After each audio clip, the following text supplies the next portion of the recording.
సమారంభాం శంకరాచార్య మధ్యమాం అస్మదాచార్య పర్యంతం వందే గురు పరంపరాం.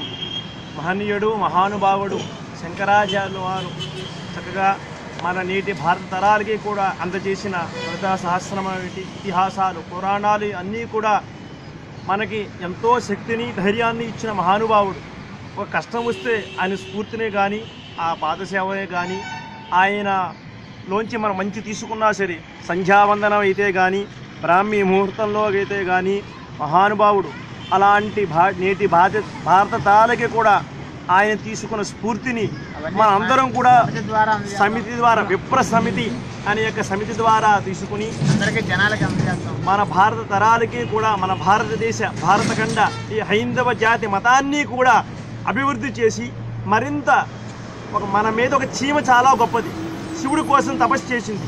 అలాగే మన గురువు కోసం మనందరి కోసం సుఖ సంతోషాలతో ఉండాలి, మన అందంతో ఆనందంతో. ఎందుకు కష్ట సుఖాలు అనేవి ప్రతి జీవికి కూడా ఉంటాయి, కానీ ఆ గురు పరంపర అనేది ఎంతో మహానుభావుడు. చక్కగా ఆ కంచి పీఠాధిపతులు అయితే కానీ శృంగారి పీఠాధిపతులు అయితే కానీ మహానుభావులు. వాళ్ళ యొక్క స్ఫూర్తి తీసుకుని మన అందరినీ కూడా ఆ గురు పరంపర అనేది మనం నిలబెడతాం. శుభమస్తు.